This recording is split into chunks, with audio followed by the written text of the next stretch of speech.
भीर म्हणजेच पाणी आणि पाण्यानं वेढलेला हा बीड जिल्हा अशी या बीडची खरी ओळख होती। मात्र सध्या जर परिस्थिती पाहिली तर या बीडची ओळख आता दुष्काळी बीड म्हणून अशी होत आहे। त्यामुळे इथले नागरिक आहेत, इथले शेतकरी आहेत, हवालदिल झालेले आहेत, भटकंती करताना दिसत आहेत। माझ्यासोबत काही शेतकरी आहेत, स्थानिक शेतकरी।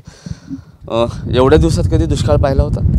2014 नंतर आता 2024ला हा दुष्काळ जाणवायला लागला आणि आमच्या गावचं जे तळ आहे ह्या तळ्यातून जास्तीत जास्त टँकरने पाणी पुरवठा बाहेर गावाला करायला लागलं। आणि त्या टँकरच्या पाणी पुरवठ्यामुळं आम्हाला स्वतः आमच्या गावाला पाली या गावाला पाण्याची भीषण टंचाई आहे आणि प्रशासनाने ह्या गोष्टीवर तातडीने लक्ष द्यावा आणि जे बाहेरगावी पाणी जे टँकरने पाठवायला लागले पंचायत समितीमार्फत जिल्हा परिषदमार्फत तर त्यांनी प्रत्येक गावाची वेगवेगळी सोय करून पाली गावचा पाण्याचा साठा हा पाली गावासाठी राखीव ठेवावा।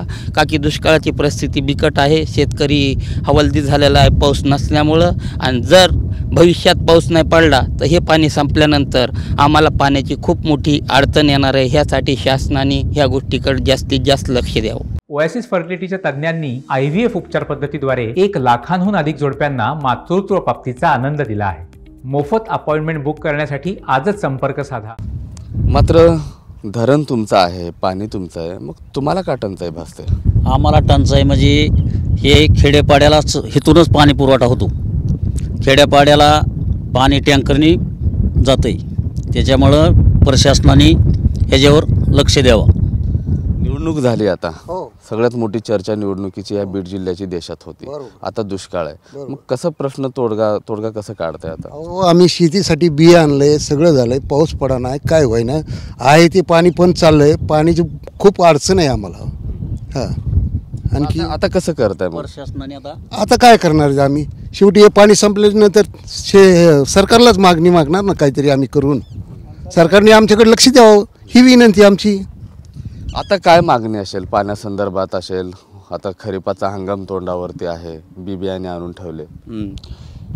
आमच्या पाली ग्रामस्थातर्फे प्रशासनाला एवढी विनंती करण्यात येते की आमच्या पालीचं जे पाणी साठा आहे तो जो ग्रामीण भागाला टँकरमार्फत पुरवण्यात येतो तो बंद करण्यात यावा आणि आमच्या इथल्या शेतकऱ्यांची काळजी घेण्यात यावी। त्यांनी बियाणं आणले, जर पाणी साठा हा संपला तर आम्हाला पालीला सुद्धा पाणी पिण्यासाठी सुद्धा अवेलेबल होणार नाही। सध्या पालीला तळं असून सुद्धा आमच्या पाली ग्रामपंचायतमार्फत पालीमध्ये 3 ते 6 दिवसाला एकदा पाणी पुरवठा सोडला जातो आणि पाणी फक्त मिनिमम 1000 लिटर सोडलं जातं। ते शासनाने थांबवण्यात यावं आणि टँकर जे बाहेर जाणार आहेत त्यांनी त्यांचं नियोजन करावं आणि या प्रशासनाने आमचा हा पाणीसाठा आहे तो राखीव ठेवावा। नक्कीच धरण उशाला आणि कोरड घशाला अशी परिस्थिती आहे। हे बिंदुसरा धरण आहे आणि हा बिंदुसरा धरण पालीच्या ग्रामस्थांसाठी आहे। मात्र सध्या भीषण दुष्काळ आहे, त्यामुळे इथलं जे पाणी आहे तो टँकरद्वारे संपूर्ण जिल्ह्यात पोहोचवलं जातं।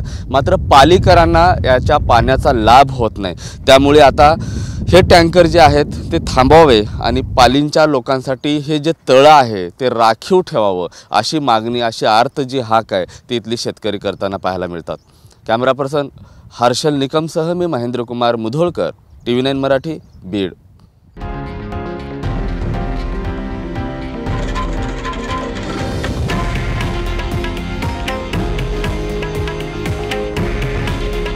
हे आहे देशातील नंबर 1 न्यूज नेटवर्क आणि आपण पाहत आहात TV9 मराठी। काळजी तुमची, हित महाराष्ट्राचं।